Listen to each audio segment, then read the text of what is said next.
La loi a commandé à l'homme d'aimer Dieu et à aimer l'homme comme lui-même, mais la grâce présentée dans les épîtres a mis l'emphase sur la foi dans la connaissance de l'amour de Dieu et en l'œuvre majeure du Saint-Esprit. Comme maintenant vous lisez les épîtres dans lesquelles l'apôtre de la grâce présente la grâce extraordinaire. Là, il ne donne même pas de commandement. Il ne donne même pas d'ordre. Comme dans l'ancienne alliance disant « tu aimeras, tu aimeras, tu aimeras ». Non. Là, il présente les choses différemment. Écoutez ce que dit la Bible. Je vous présente maintenant les versets où on parle de l'amour. Quelques versets clés, on parle de l'amour dans ce cadre de la grâce. 1 Jean 4, verset 8. Celui qui n'aime pas n'a pas connu Dieu, car Dieu est amour. Donc, Jean, le prophète et l'apôtre, il dit dans son premier épître, Dieu est amour. Dans le chapitre 1, il dit Dieu est lumière. Chapitre 4, verset 8, il dit Dieu est amour. Dis avec moi, Dieu est amour. Dieu n'a pas l'amour, Dieu est l'amour. Son amour n'est pas quantitatif, son amour ne baisse pas, n'augmente pas. Dieu t'aime tel que tu es. La Bible déclare que lorsque nous étions encore pécheurs, Christ est mort pour nous. Voyez-vous, Dieu ne t'aime pas plus parce que tu fais plus. Dieu ne t'aime pas moins parce que tu fais moins. Parce qu'avant que tu fasses, même tu le connaisses, tu étais encore pécheur, il t'avait aimé.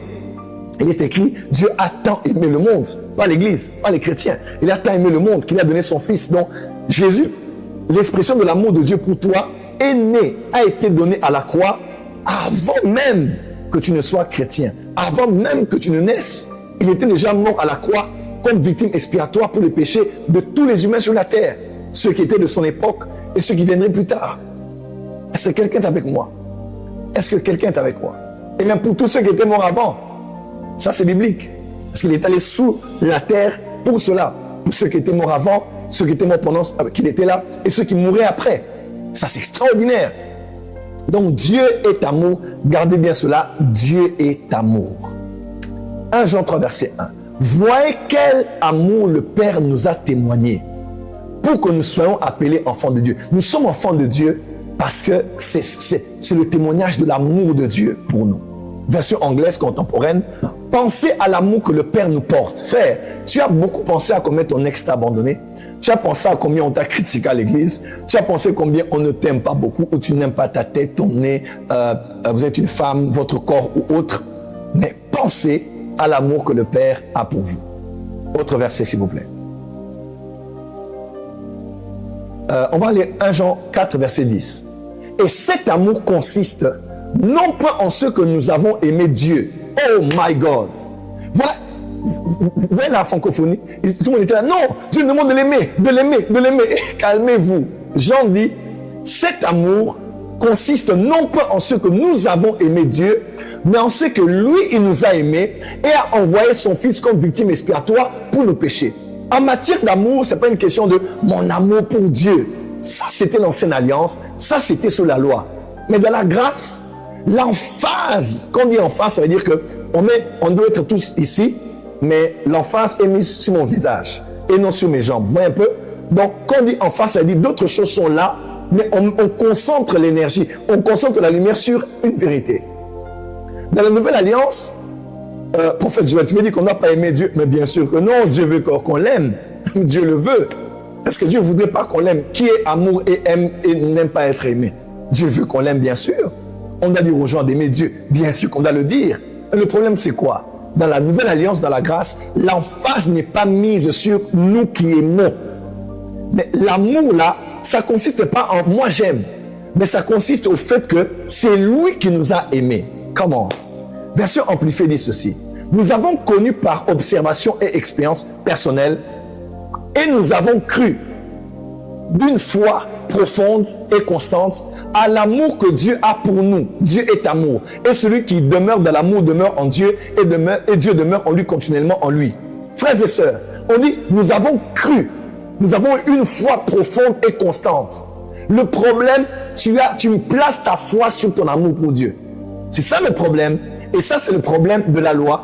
Ça, c'est le problème de la loi où l'homme pose d'abord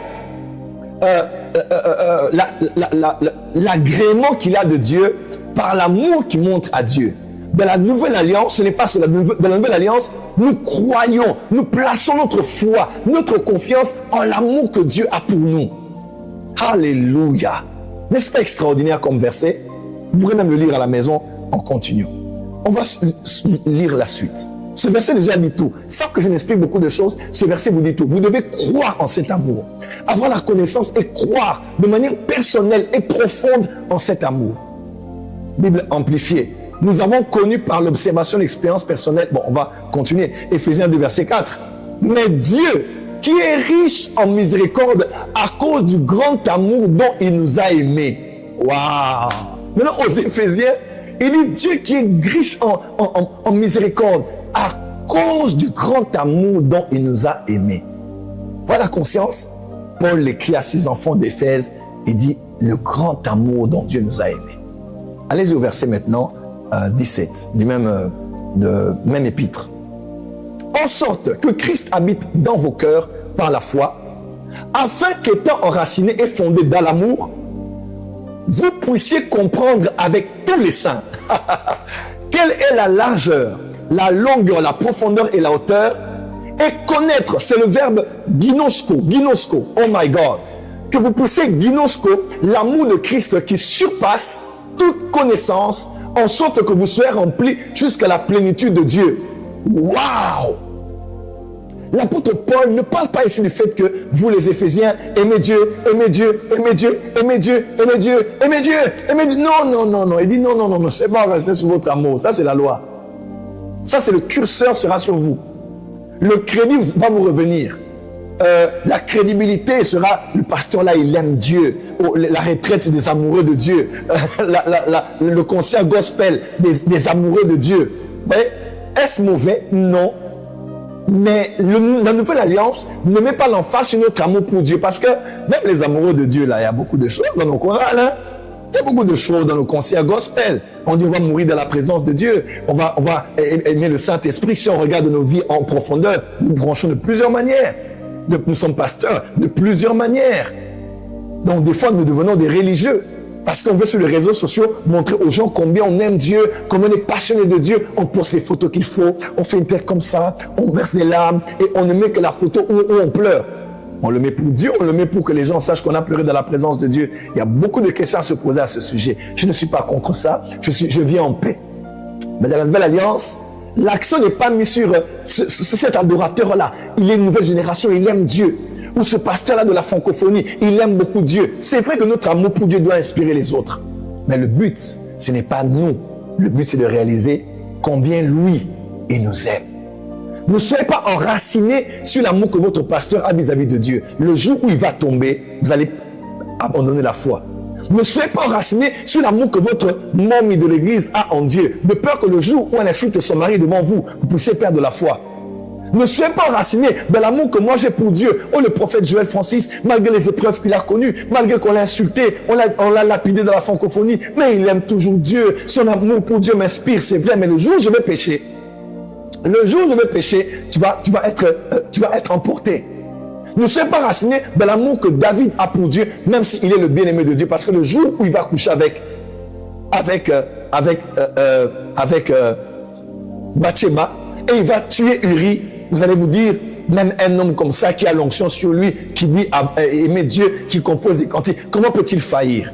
Nous sommes tous faillibles. Et Jacques dit, nous branchons tous de plusieurs manières. La nouvelle alliance rend humble. La grâce rend humble. C'est la loi qui laisse l'homme frapper la poitrine. Mais la grâce rend humble. Je ne suis pas enraciné sur mon amour que j'ai pour Dieu. Parce que moi, Joël Francis, je suis faillible. Mais je me suis enraciné sur l'amour. Waouh! Paul dit, Éphésiens 3, verset 17. Il dit, afin qu'étant enraciné et fondé dans l'amour, vous puissiez comprendre avec tous les saints de la francophonie, taguez vos amis, taguez tous les saints, que vous puissiez comprendre tous les saints, quelle est la largeur, la longueur, la profondeur de son amour est si haut que nul ne peut comment on dit, gravir une montagne, c'est ça? Comment on dit? Nul ne peut l'escalader. Son amour est si profond que nul ne peut le sonder. Son amour est si large que nul ne peut le contourner. Oh, cet amour. Il dit, et connaître l'amour du Christ qui surpasse. Est-ce que nous cherchons à connaître l'amour du Christ? Non, on cherche à connaître comment aimer Christ. On cherche à connaître 7 principes pour aimer Christ. 12 principes pour aimer plus Christ. Non. Soyez enracinés et connaissez l'amour que Christ a envers vous. En sorte qui surpasse toute connaissance. Frère, il y a la connaissance de la spiritualité, la connaissance des ancêtres, la connaissance des divinités, la connaissance de la gnose pour les gnostiques, la connaissance des doctrines bibliques, théologiques. Frère, mais il n'y a rien qui surpasse la connaissance de l'amour de Dieu. Rien. Paul parle de l'amour comme étant le lien de la perfection. Quand on entre dans l'amour, on entre dans la perfection. Les gens croient que en fait, il y a une différence entre la sanctification et la perfection. En matière de sanctification, même les pharisiens, aucun ne peut surpasser les pharisiens maintenant. Aucun. Aucun d'entre vous ici ne peut être égal. Même Jésus le dit. Nul ne peut surpasser les pharisiens. Les pharisiens étaient rigides dans l'obéissance de la loi. Mais pourtant, c'était des tombeaux blanchis. Mais le problème, ce n'est pas ce qu'on fait, on fait. Non. La sanctification nous emmène à un niveau. Mais ce n'est pas la perfection. La perfection, c'est dans l'amour. L'amour n'a pas de règles. L'amour a sa propre expression. Je ne ferai pas parce que je l'aime. Je ne tomberai pas ici parce que je l'aime. Je ne volerai pas parce que je l'aime. Mon mobile n'est pas la crainte du jugement. C'est pour ça que même dans Jean, on dit que l'amour parfait bannit la crainte. Vous voyez un peu? Donc, quand j'ai peur du jugement, j'ai peur de ceci, vous êtes encore sous la loi. Mais vous ne le savez pas, vous êtes en pleine église de la francophonie, mais vous faites les choses par rapport à j'ai peur quand un prophète me montre ça en public. Non, fais les choses, ne fais pas les choses parce que tu sais que Dieu t'aime et en retour, tu l'aimes pour cela. Wow, Romains 5, verset 8. Mais Dieu prouve son amour envers nous. Vous voyez un peu? En sorte que lorsque nous étions encore des pécheurs, Christ est mort pour nous. Alléluia! On peut continuer d'avancer. Waouh, extraordinaire. Galates 2, verset 20. J'ai été crucifié avec Christ. Et si je vis, ce n'est plus moi qui vis, c'est Christ qui vit en moi. Si je vis maintenant dans la chair, je vis dans la foi